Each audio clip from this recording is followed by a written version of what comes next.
Bagaimana cara mengurangi risiko fraud? Ini rahasia kontrol keuangan yang efektif. Bayangkan jika perusahaan Anda terkena fraud besar-besaran karena kontrol keuangan yang lemah, apa yang akan terjadi? Bangkrut, kepercayaan hilang, atau bahkan nama baik perusahaan hancur? Hai semua, selamat datang kembali di channel kami. Di video kali ini, kita akan membahas masalah besar yang sering jadi mimpi buruk bagi banyak bisnis, fraud atau kecurangan finansial.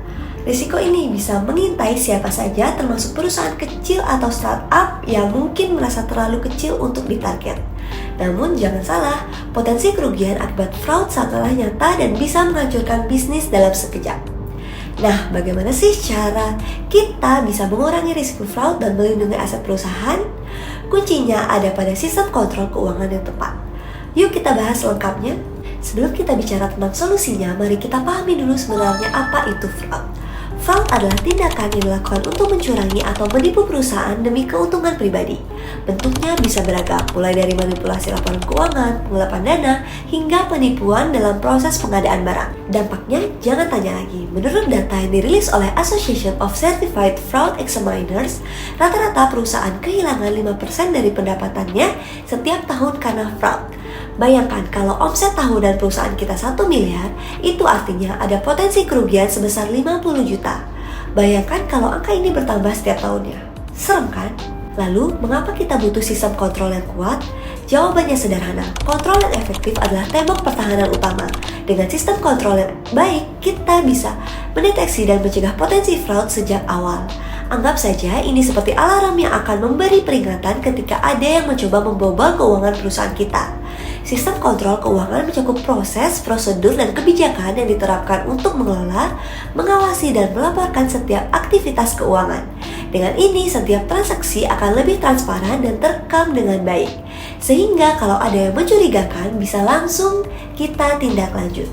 Oke, sekarang kita masuk ke inti pembahasan. Apa saja sih elemen penting dalam membangun sistem kontrol keuangan yang efektif? Pemisahan tugas atau segregation of duties. Ini adalah satu elemen dasar yang wajib ada. Jangan biarkan satu orang saja memegang semua kendali di bagian keuangan. Misalnya kalau satu orang yang mengelola kas juga punya akses ke bagian akuntansi, maka resiko fraud makin tinggi. Solusinya, pisahkan tugas. Ada yang bertanggung jawab atas kas, ada yang menangani pencatatan, dan ada pula yang melakukan audit secara berkala. Pengawasan dan audit berkala. Pengawasan berkala adalah kunci agar tidak ada aktivitas mencurigakan yang terlewat.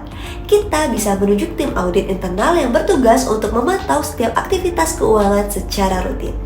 Jika perusahaan belum memiliki tim audit internal, bisa memanfaatkan jasa audit eksternal untuk memastikan sistem berjalan dengan baik. Implementasi teknologi dalam sistem keuangan. Teknologi bisa menjadi alat bantu yang sangat powerful. Dengan menggunakan software keuangan atau sistem ERP, Enterprise Resource Planning, kita bisa melacak setiap transaksi secara otomatis. Selain itu, data transaksi tersimpan dengan aman sehingga potensi manipulasi bisa ditekan seminimal mungkin. Transparansi dalam pelaporan keuangan. Semakin transparan laporan keuangan kita, semakin kecil pula potensi fraud terjadi. Pastikan semua pihak yang berkepentingan bisa mengakses laporan keuangan yang lengkap dan akurat. Ini bukan hanya untuk menjaga integritas bisnis, tapi juga agar semua pihak memahami kondisi keuangan perusahaan dengan jelas. Kalau ada potensi fraud, tentu kita ingin tahu secepat mungkin kan? Nah, sistem deteksi dini atau early detection system adalah jawabannya. Sistem ini biasanya dirancang untuk memberikan peringatan ketika ada transaksi yang mencurigakan. Misalnya, kalau ada pembayaran dengan jumlah yang tidak wajar atau transaksi yang diulang-ulang dalam waktu singkat, sistem akan memberikan notifikasi. Ini penting karena semakin cepat kita mendeteksi tanda-tanda fraud, semakin cepat juga kita bisa mengambil tindakan pencegahan. Jangan tunggu sampai terjadi kerugian besar, baru kita bertindak. Selain sistem kontrol, hal yang tidak kalah penting adalah membangun budaya anti-fraud dalam perusahaan. Ingat, karyawan kita adalah aset terpenting. Jika mereka memiliki integritas yang tinggi, risiko fraud akan semakin berkurang. Tips membangun budaya anti-fraud. Beri pelatihan rutin. Adakan pelatihan tentang anti-fraud secara berkala. Ajak karyawan untuk memahami pentingnya integritas dalam bekerja dan dampak buruk dari fraud. Jalin komunikasi terbuka. Ciptakan lingkungan di mana karyawan merasa aman untuk melaporkan aktivitas yang mencurigakan. Sediakan jalur komunikasi yang aman, misalnya dengan sistem pelaporan anonim. Apresiasi kejujuran. Jangan lupa memberikan apresiasi kepada karyawan yang menunjukkan sikap jujur dan transparan. Ini akan memperkuat budaya anti-fraud dalam perusahaan. Di era digital ini, kita bisa lagi mengandalkan sistem manual dalam pengawasan keuangan. Mengapa? Karena semakin kompleks transaksi yang terjadi, semakin besar pula potensi kesalahan dan peluang terjadinya fraud.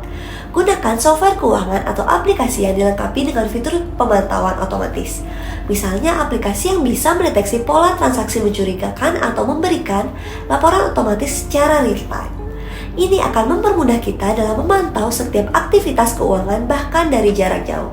Contoh software yang bisa kita gunakan antara lain Xero, QuickBooks, atau Zoho Books. Sistem ini memungkinkan kita untuk mengintegrasikan semua data keuangan dalam satu platform sehingga pengawasan jadi lebih mudah dan efektif. Bagaimana jika ternyata fraud sudah terjadi di perusahaan kita? Jangan panik, berikut langkah-langkah solutif yang bisa kita ambil. Segera lakukan investigasi. Kumpulkan sebuah bukti dan lakukan investigasi mendalam untuk mengetahui modus dan pelaku. Jangan ragu untuk melibatkan pihak berwenang atau konsultan jika diperlukan. Perkuat sistem kontrol. Setelah menemukan kelemahan dalam sistem kontrol, segera perbaiki dan perkuat. Misalkan, tambahkan proses approval atau tingkatkan frekuensi audit internal. Evaluasi dan terapkan perubahan. Pelajari dari kasus tersebut dan lakukan evaluasi menyeluruh. Terapkan perubahan yang diperlukan agar kejadian serupa tidak terulang lagi di masa depan. Jaga transparansi dengan pemangku kepentingan. Sampaikan pada stakeholder tentang kejadian tersebut dan jelaskan langkah-langkah yang sudah diambil untuk mengatasinya. Transparansi akan membantu memulihkan kepercayaan mereka terhadap perusahaan.